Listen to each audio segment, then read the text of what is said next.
Good afternoon.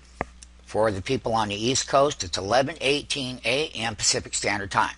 3/16/2014. Yes, it is a Sunday, one of the best days of the week. Now, what we have before us is a daily chart of Netflix. And what we are going to cover in the Netflix is how it had set up for that reversal high, and that Netflix finally made $458 in the highs. So when we take a look at 458 and that low of 423, that is a meaningful pullback on this daily chart.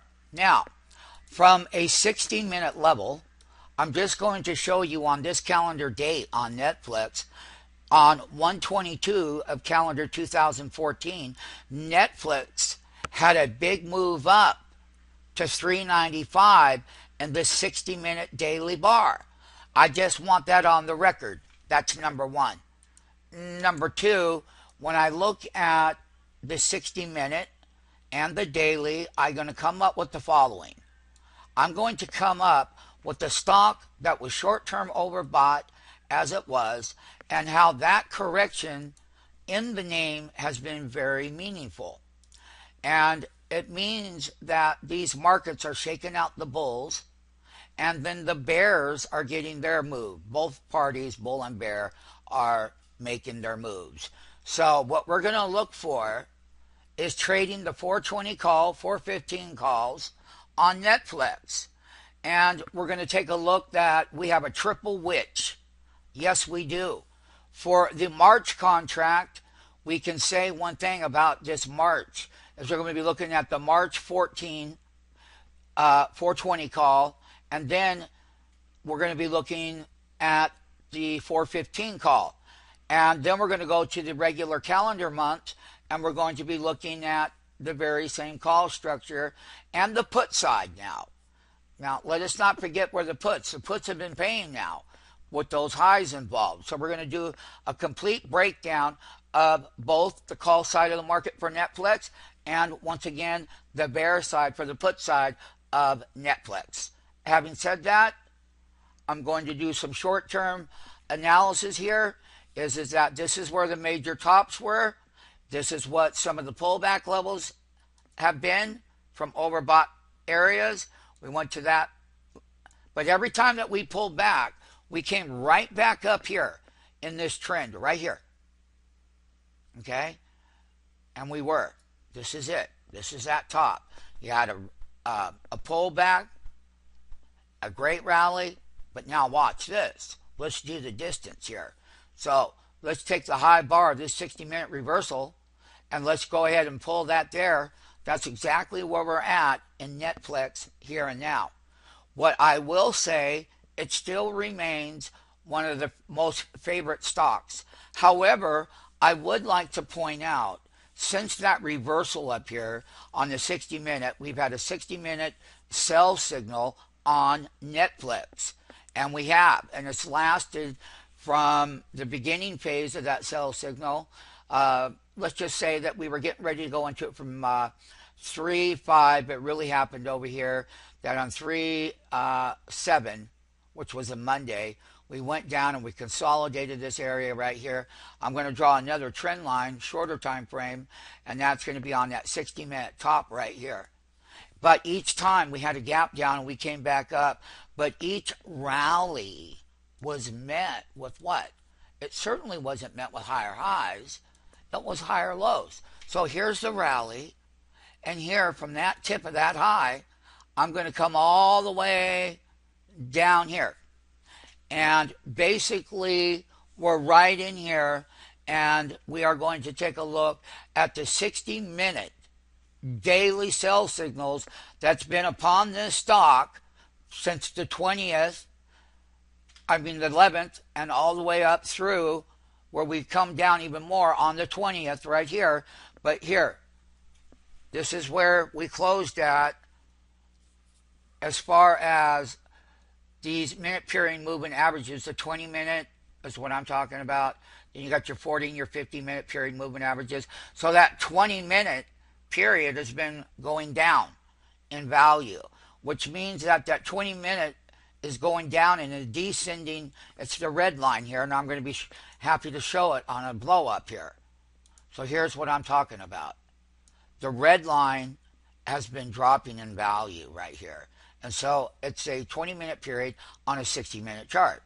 And the 10 minutes been going down. The 20 has been the key, though, the 20-minute period. So we have lots of various trade setups based on this 60-minute chart.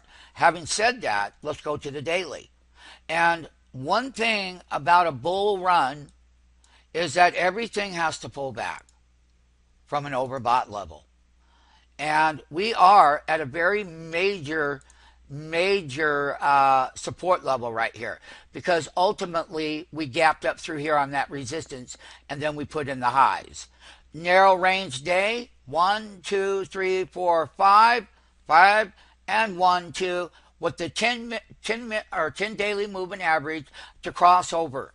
So the 20-day, simple. Now, yes, we don't have a sell signal on the daily, but I will say that any move up to challenge the 10-day at 442, the 20-day is at 441, and we're well below those. And this was the lower trend line. I'm just going to show you here where this daily bar was one big move, and that date was on 128 from 381 on the open to 407, but the low was 380, but it closed at 406 with volume of 6.2 million shares, which is nice to see. That was done on increased volume in that daily bar. Now, once we break it, I am going to show people where that 50-day simple moving average is, and that's 403. That's quite a bit lower than what we're seeing right now. And that would be ultimately the good support level right here. The white line is the 50-day. This yellow line, naturally so, is what we call a 100-day moving average at 376. Okay, it's sitting on the 40 right now. That 40 for the MMT, that is going to be 417. And it's slightly at 417 would be the price of that 40. Got a crossover. Everything is bearish as far as its pullback goes, but then it's going to find support here on an intraday level for a pop. But every pop has been met with a sell signal all the way up here from 458 to its current level. One of the things that I will show on this 60-minute, and I'm going to go back over here, and I'm just going to be very thorough about that 60-minute bar right there. And I'm going to draw trend lines there. I'm going to put some trend lines there. Now, the key part of what was resistance over here, now I'm going to blow this part of the chart up right here and now. And what we're going to do is take a look of that engulfing 60-minute bar, but most importantly is how we started to go higher here. And each time we broke out, we consolidated, we broke out, we broke up, then we came down and we consolidated. And this is a major part of what the stock was doing on that date. And this trend line right here is a major horizontal trend line. And that's ultimately where we have been getting that wall of support level lately. And then we broke up higher, because we did. You can see the length of that. And then once we got over here, MMTs, right here, this is going to be the key. Now here was that consolidation, but on 2.7, we broke higher all the way up. We did.